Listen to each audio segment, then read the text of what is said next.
Greetings, everyone. Welcome back to Roleplay Theory. We're picking up after where we left off on episode 2, and I think, where are we, brother? Well, this is hour number 3. Yep, hour number 3. We've moved on to the Arates Right? Hex. We just talked about the bat people right. on the prison world. That is super awesome. So this is planet Thalia, Okay. and this is another Civil War planet. So I decided again to just make 2 minor factions that can fight over this planet.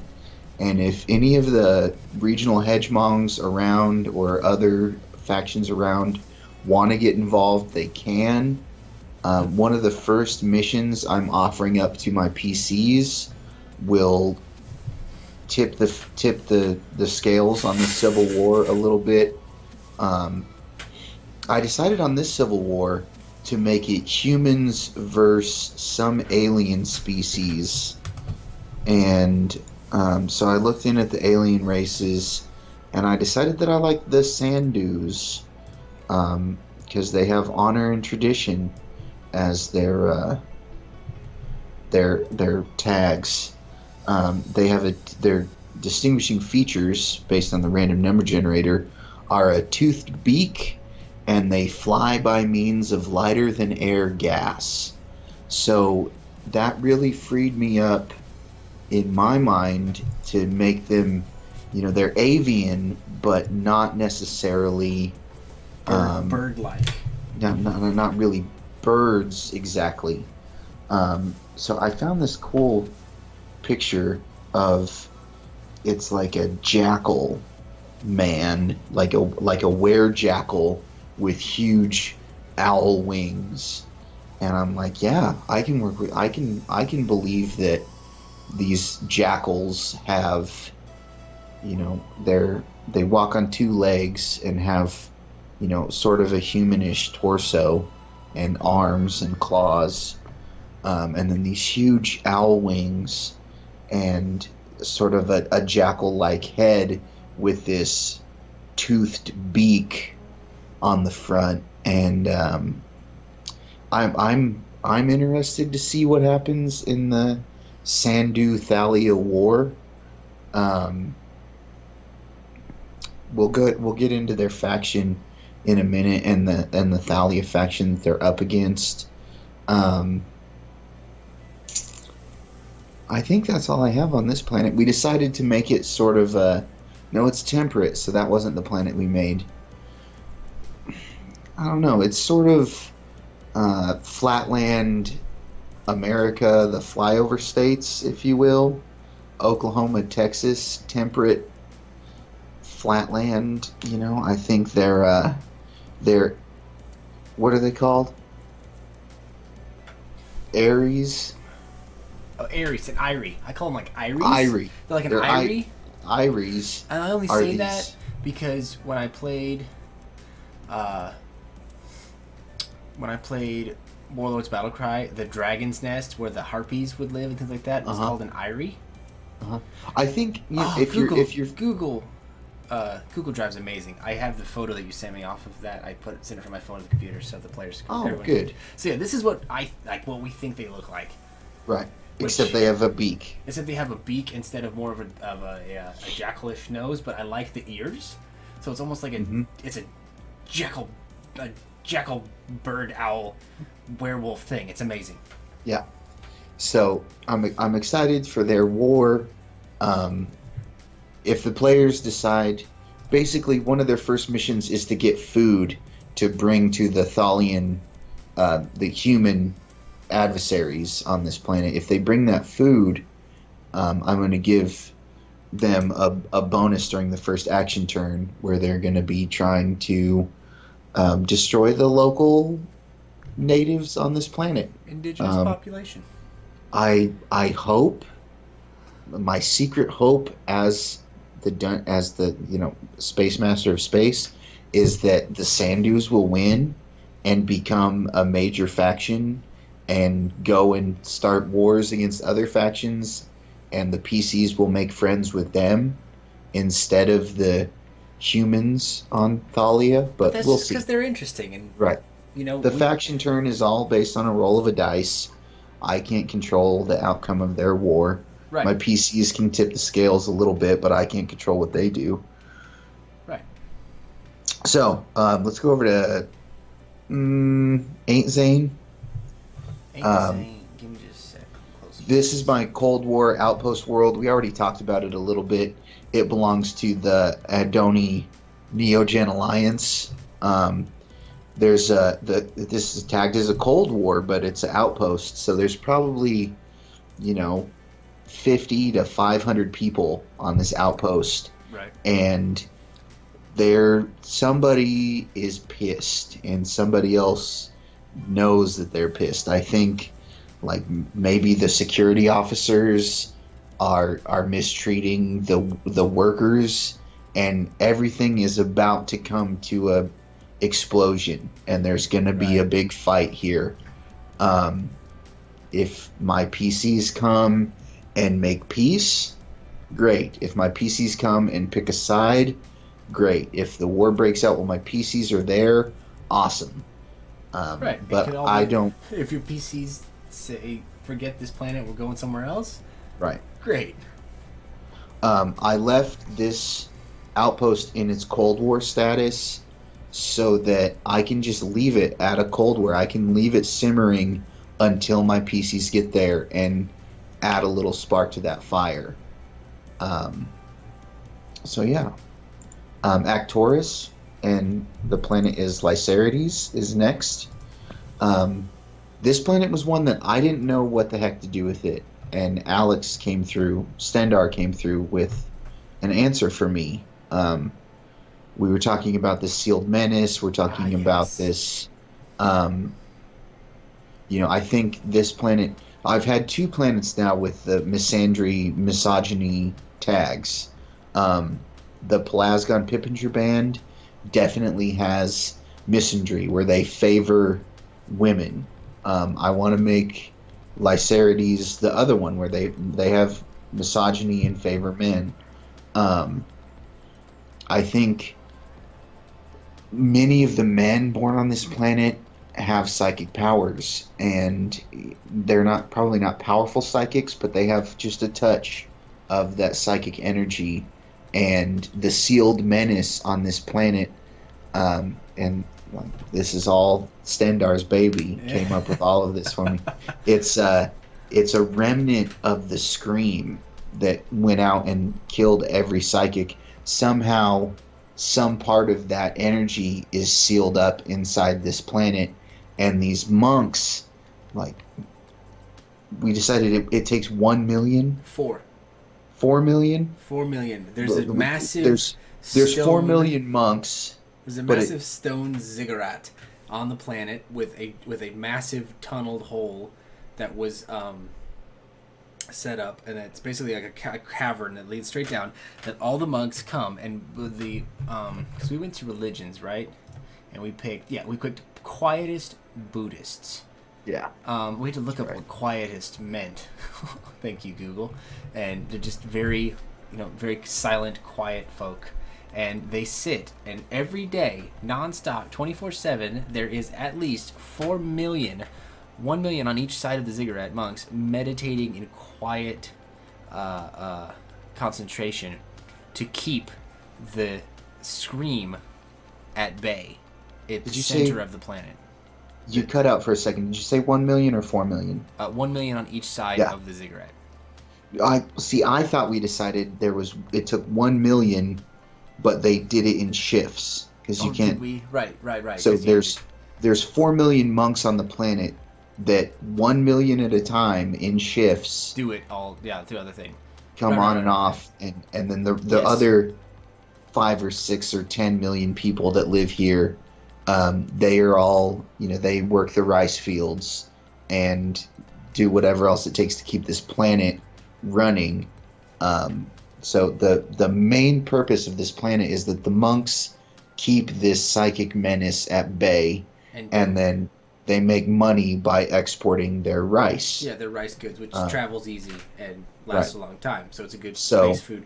But I've thought several times about this planet over the last week since we've made it, and there's a huge chance that we shot ourselves in the foot here, because if the monks are disturbed and the endless channel is broken and this thing wakes up, I have no idea how RPCs are going to stop it.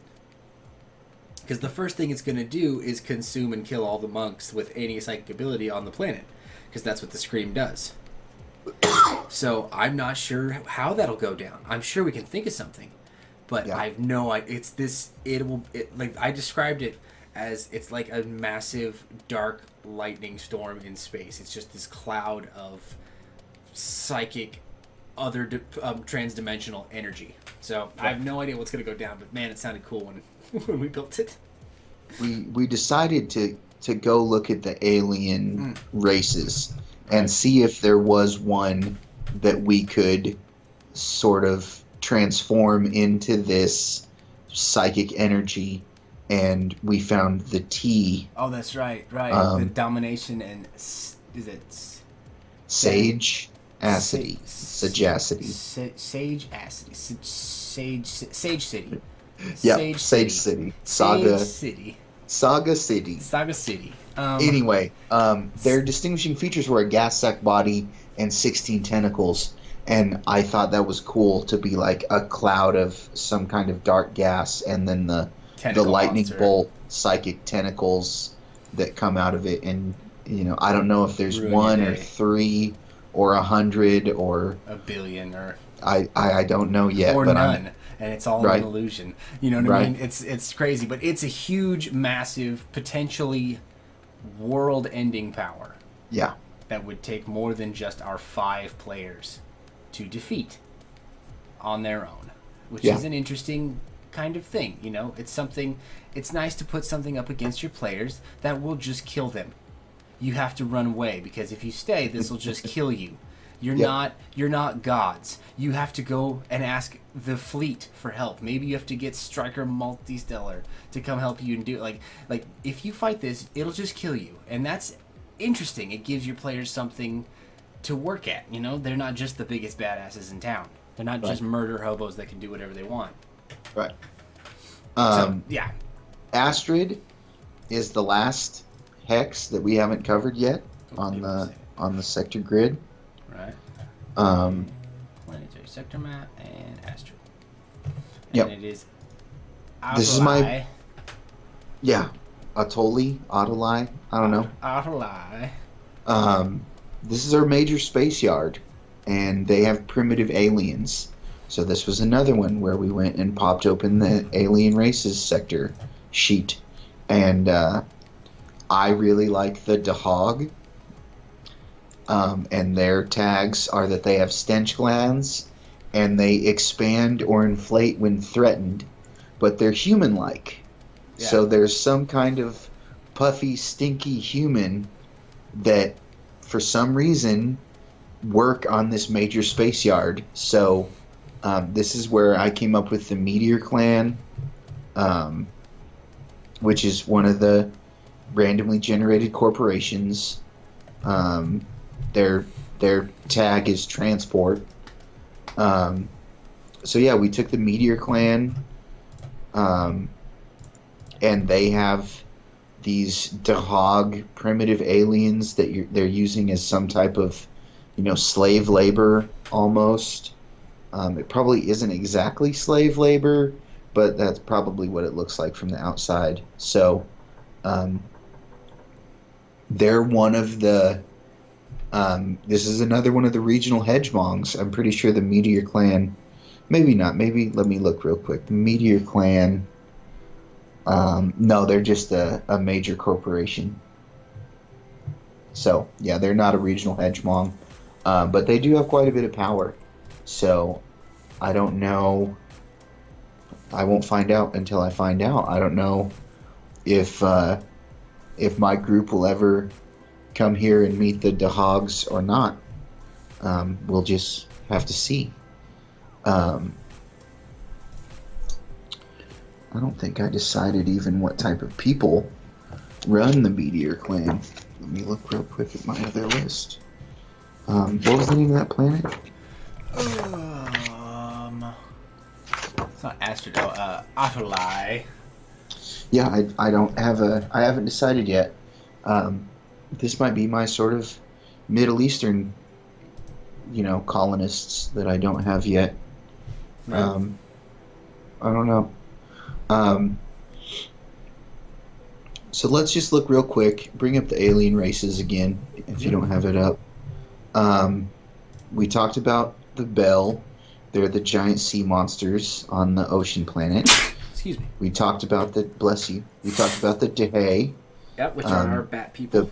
the bat people. We talked about the Dahog just now. Gas sack.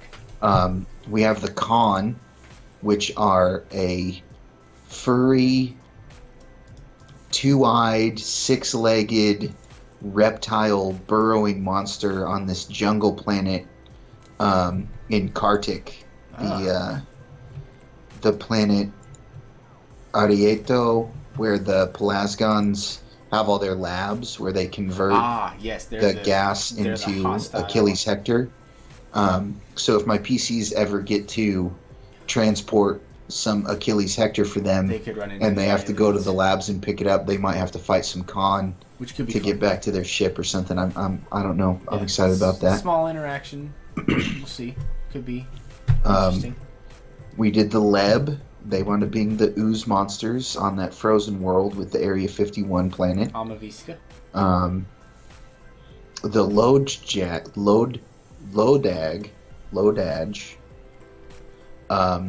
They're reptilian, and they have glowing body parts and burrowing foreclaws. And somehow I put together on Mossadegh, the desert world that is the tech level 4 plus.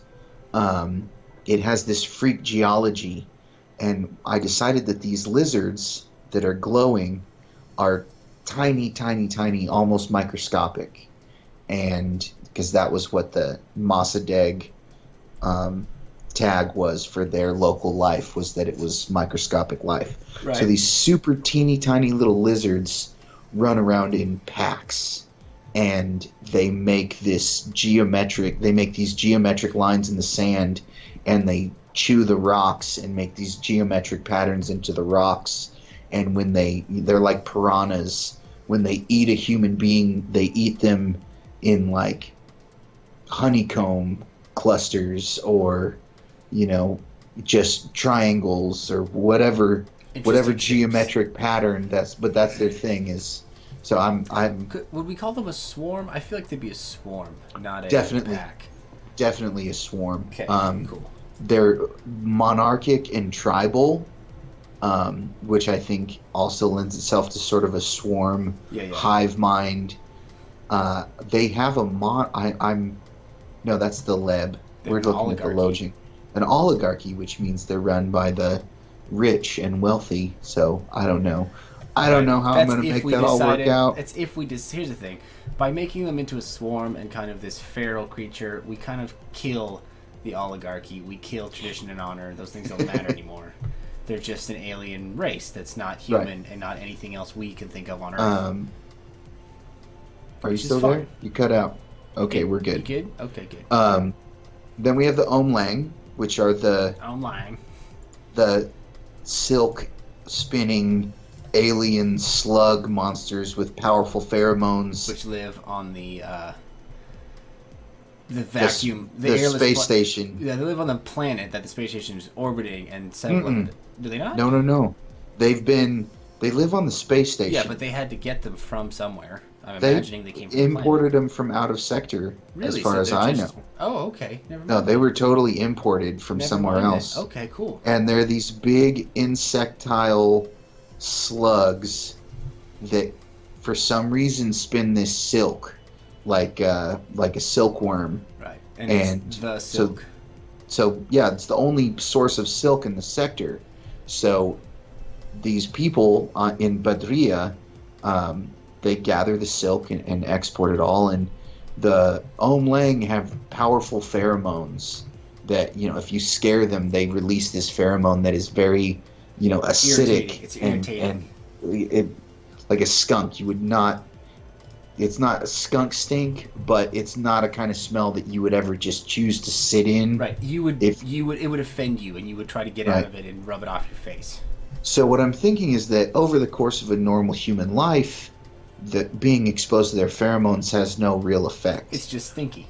But these people that have been in their coma prolonged life sleep For chamber, 600 years. yeah, they've been exposed to these pheromones for 600 years, and that is what's turning them into these zombie hunter humans. Creatures. Right, right. These Um, meta-humans. yeah, somehow these pheromones are responsible for the zombies. I don't know. I doubt my players will ever figure that out or care, but I care. So, Yeah. you know, This is my Risk game to their role-playing game. I care about these things. right. Then we have the Sandus, which you've talked about. They're on Thalia fighting in the war. Yep. We talked about the T, the big Domination. chunk of the scream that's left over, Right, and then and the Thack the Thack. are the Manta Ray Yeah, folks. exactly. They also have stench glands. I forgot that they had stench glands. That's why the planet's so gassy. Oh, burn. So that's all the aliens. That's every planet. And it only That's took 2 hours and 21 minutes. right. So let's. I think. Jump over to the Excel spreadsheet and we can talk about jump that a over little to bit. the Excel spreadsheet. All right, I'm on the faction tracker. Okay. So here's So- all the factions we've discussed up to this point. 11 through 32, we've made 21 factions to Right. fill this. Galaxy that we've created. Yeah. We've touched on almost all of them, I think, in the I last think the only ones we haven't spoken 3 about are sections. probably the Stella Unity and maybe the Bear Guild. I think everyone else we have said something about. Those are the two that I do not remember covering yet. So let's talk about that real quick.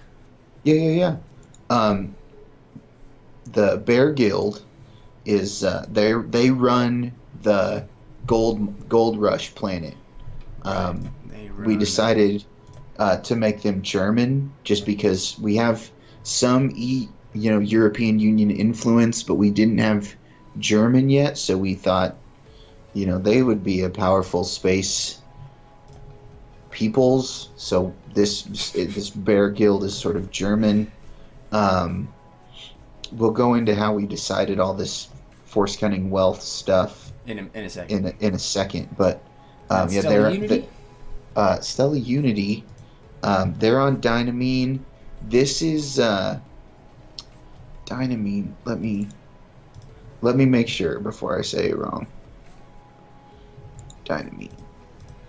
This is my perimeter agency. That's Okay, what so it that's is. just the name. You never said that. We just talked about the perimeter. So we have talked about them. Yeah, That's so- just the name of the perimeter agency. Right. So I have my perimeter agency. I also have the The the Victory Union. Bratstrokrovi on the same planet. They're both housed on Dynamine. The Krovi are a mercenary group. They're also a regional hegemon. No, they're not. They're just a major faction. Yeah, and we talked about them in detail and that they're part of the thing. And Awesome. their upper echelon may be part of the Stella Right. Unity group. So, in the book, when you go to create factions, if it's a regional hegemon, you give it well, basically whatever it is, you give it its most powerful score, and then subtract 1, and that becomes its second most powerful score, and then subtract 3, and that becomes its weakest score. Those are for force, cunning, and wealth. So, like the Adoni Neogen Alliance, force is what they're best at. So let's make that an 8. Wealth is their next best. It's going to be a 7, and then cunning 8 minus 3 makes 5. So they have a cunning of 5. So I went through each of my factions and just talked about what planet are they on, what are they good at, what are they not good Are at. we missing somebody here? We're missing our 8 in our force. It's the top one. Mine says 5. The Adoni Neogen Alliance? I don't have the Adoni Neogen Alliance on here. Scroll up. Oh, whew.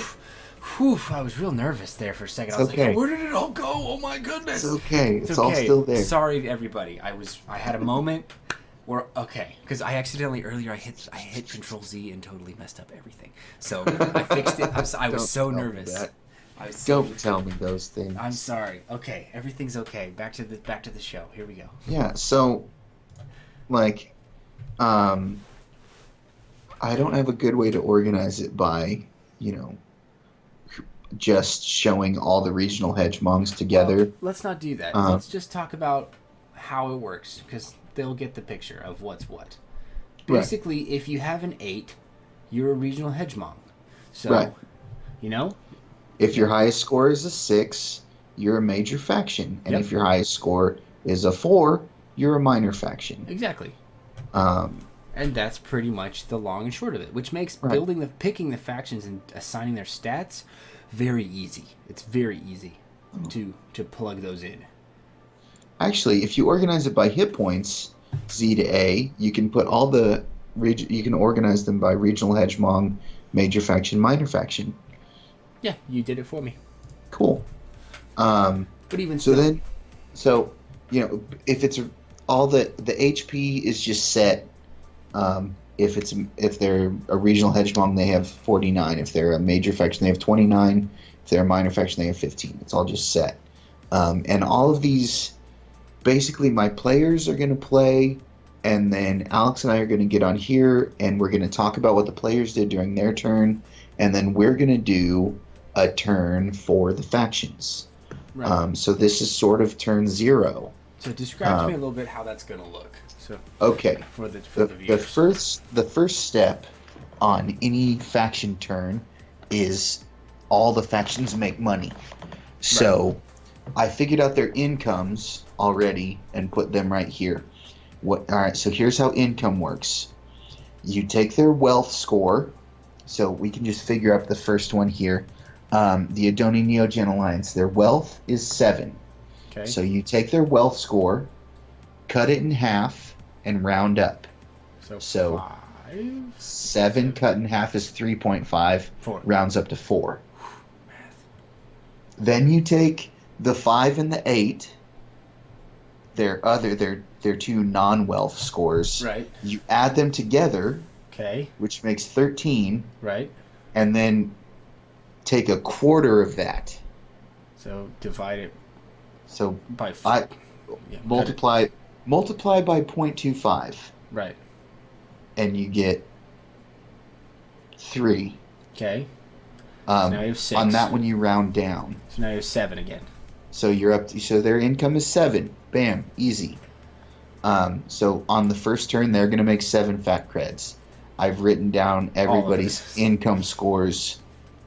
I figured it all up. I just sat and did it all at once. It was the easiest way for me. Then they have to pay their maintenance fees on their on the stuff that they own. So if you highlight over that first box under fact creds, right, it shows. I was just checking that out before you. Their capital fleet costs them 2 per turn. Their pre-tech researchers cost them 1 per turn, and then they get 1 back from owning a bank. So total, they have to pay 2.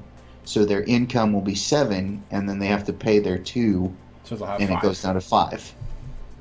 So then all the fat creds get their money, and then we're going to randomly generate who gets to go first on what. I think for the first turn, I'm just going to let everybody go in order based on their cunning. Yet this makes sense to me. The book says to randomly generate who goes first, and then just go down the list from there and loop back around to the top and finish. I think that's going to tip the scales in favor of whoever is in front of whoever else. Whoever gets to go first is going to have the upper hand. So I'm going to let my factions that have higher cunning scores go first, and then next faction turn I want to try and randomly generate all of them. I don't want to go in order. I want it to be Right. So first time we'll do cunning, I'm thinking so. We and might just then randomly generate them the right, whole time, though. right. Why don't we just randomly generate every faction turn? Fair enough. Like that's the only way to make it random. Right, that's the fairest way That's to a do it. true Okay. random turn. So I like Okay. that. Let's just Cool. do We'll random do gen. that. Yeah, we'll do random gen every turn. That way, Um, no because I don't know if you're like me and you've fallen in love with Spiker Multistellar, you know, you're not gonna want to see him at the bottom of the list every time. So I imagine some of our viewers are gonna get attached to some of the Spiker factions. Multistellar has the highest cunning score in the game. I know, but you were gonna randomly do it one time or another. Like he would go first every time, and that's because he's the best. But I like the randomness because he gives every faction, RNG gods, let them take care of it. Fair enough. We'll do that. So back to the formulating and creating your factions Yes. business. Every faction gets a tag.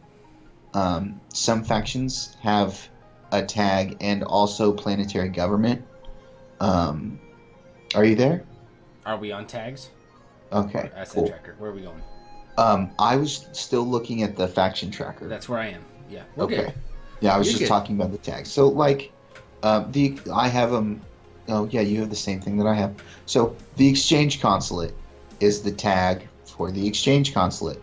Makes sense. The exchange consulate tag, what it says, and these are all available in the book.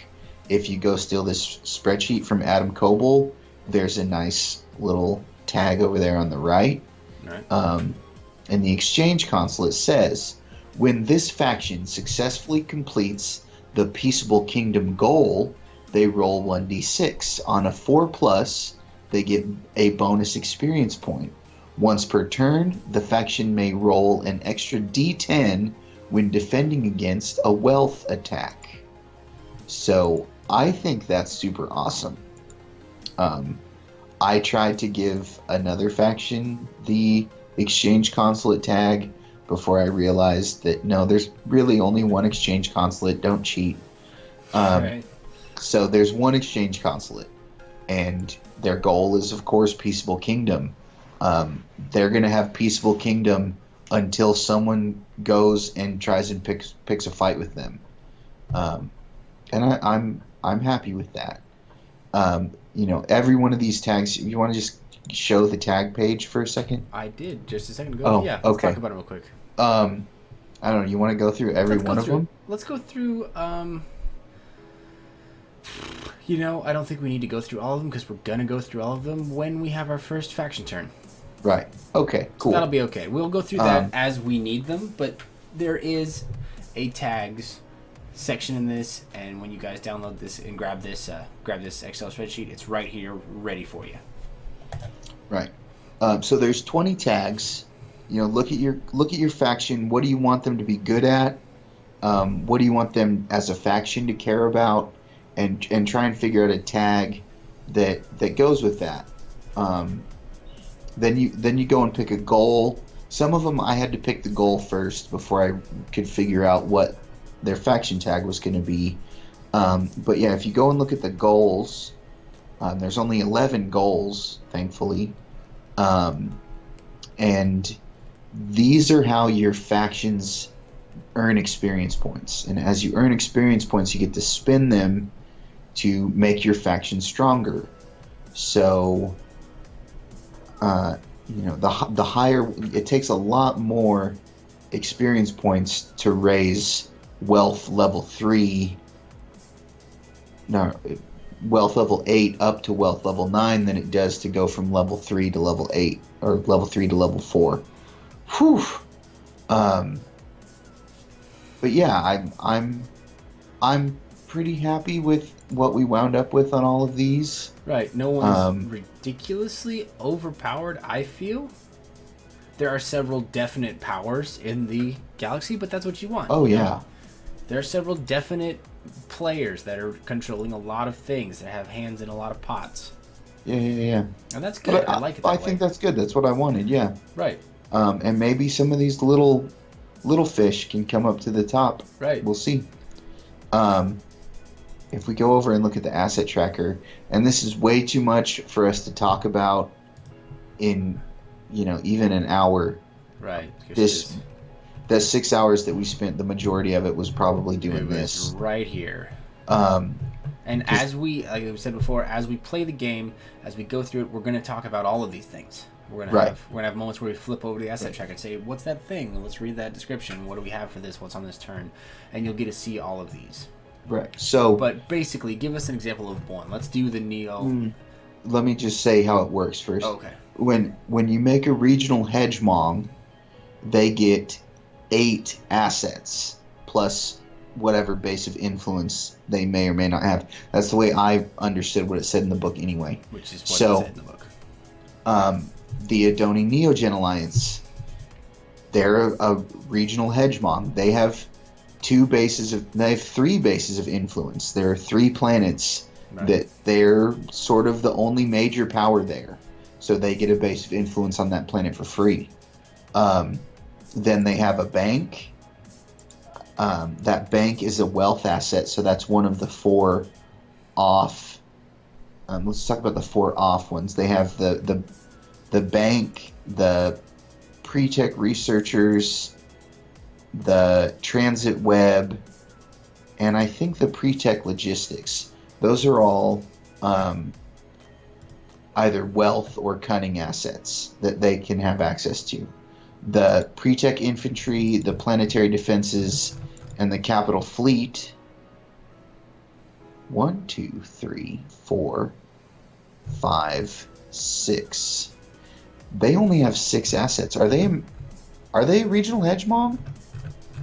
Yeah, they 1, should be. 2, 3, They 4. have an 8. They have to be. 6. I might have these. No, I've got them in the right order. All right, All right, the exchange consulate has 1, 2, 3, 4, 5, 6, 7, 8. Yeah, dude, the Adoni Neogen Alliance. Are missing 2? They're missing 2. All right, transit web, pre-tech researchers, pre-tech manufacturing, pre-tech logistics, pre-tech infantry, planetary defenses, capital fleet, bank. That's 8. Why was I being weird? I don't know what I was looking at wrong. It's okay. I felt like we did this right. Yeah, I did too. So they have, their 8 things. Right. 4 of them are Right. 4 of them are from their strongest attribute stat, which and is then their 4 of force. them come from the other 2. So then if we go down and look at the Bear Guild, Right. it's a major faction. Major. It has Base of influence. base of influence, and then 2 in its strongest Which stat, is wealth. and 2 in its off stats. Which are, yeah. Yeah. So And then let's look at Amaviska Council. yeah, it's a minor faction, so it gets its base of influence if it has one, and then 1 in its strongest, and 1 in its other stats. So yeah, pretty straightforward. I think it might have been convoluted the way I talked about it. But as we play, it'll make a little more sense. Yeah. So these are all the things that the factions can use to fight against each other, and we'll get into that in our next video. I think it'll be the next video anyway. It'll be the first real turn after our players get a chance to go and muck about a little bit. Yeah. We might do another video between now and then, but I'm excited for the first real faction turn. Get into it, see who's fighting who, see how it all goes. See what the players decided to do for their first mission. I don't know anything else that I wanted to talk about tonight. Cool. So yeah, this is we're calling this series the Daedalus Logs because that is the name of the ship, as chosen by John Smith, the ship's captain. So we're going to be throwing these videos up on YouTube. They're going to be on our website. That is roleplaytheory.com. Check it out. It's kind of a new new to role playing, or you have some friends that are new to role playing, we're throwing up our ideas, our advice. There's comments there. Leave a comment. We will get back to you. It's a kind of an open dialogue, and we're gonna have these will be posted up there. They'll be posted on YouTube, so you'll be able to find them on both locations. But like he said, when he comes back and when we meet after the player's turn has gone through, we will not be able to record that with video or anything like that. So what we're gonna do is we're gonna kind of do the dataless logs. Really, is when Casey will bring back, because he's going to be DMing. I won't be able to take part in the actual player's turn, so he's gonna tell me and you guys what happened during their campaign and kind of fill us into the story of what's going on, and then we'll play our faction turn in reaction and see what happens. So yeah, this should go on well, as long as it can. We'll see actually how long the whole thing goes, but yeah, that's kind of the plan for the next couple months is really the plan. So it should be a couple weeks, I think. Next Sunday might be the first. I hope so. If my players can get their acts together, right? If the we can play a week from today, right? And we'll have a video for you guys, hopefully, next Sunday night of Faction Turn 1. Yeah, Faction Turn 1. So that's the plan. But yeah, thanks for joining us. Hit that like, hit that subscribe, and we'll catch you on the next logs. Yeah, if you guys have any questions at all, please leave them down below. Leave a comment. We'll get back with you. Yes. Thank you. Thank you. Bye.